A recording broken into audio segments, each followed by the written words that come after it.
Hello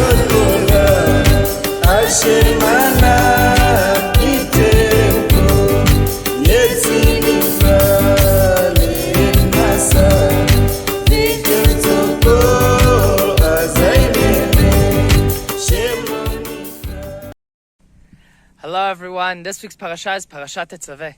In Parashat Tetzavah, we are continuing from last week's parsha of the preparations for the Mishkan. So in the preparations for the Mishkan, last week we talked about creating the menorah, the Aron Habrit, the Mizbeach, the Shulchan, and this week we continue with that, just instead of focusing on the kelim, on building the things that are physically going in, the focus is mainly on preparations for inside for the Kohanim, preparations of the Kohanim in the Mishkan. So this is the clothes that they're going to wear and Moshe preparing them for their actual work. So the question that needs to be asked is not just about this week and last week's parsha, but also the parshas that are coming up that are going to be talking about the work in the Mishkan and building the Mishkan, creating it, is why are we creating this to begin with? What is the purpose of having a place for God? God is everywhere. Therefore, he should not be limited to a single place. And this is answered in this parsha when it says, V'shachanti betocham, and I will be inside of them.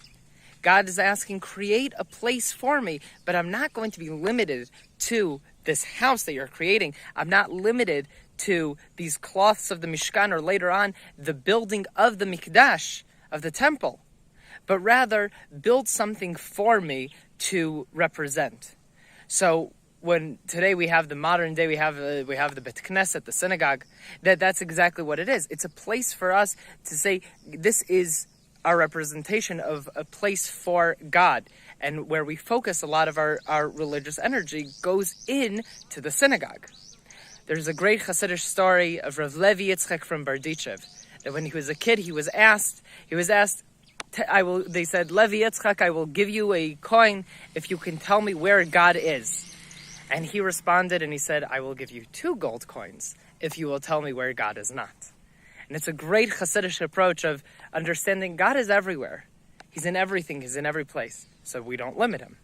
There's another approach that is brought by the Rebbe from Kotsk, who was asked, where is God?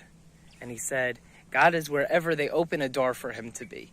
Any action that we do, any place that we open for him. So it's not limited to the synagogue. God is not limited to the synagogue. He's not limited to the temple. He's not limited to the Mishkan.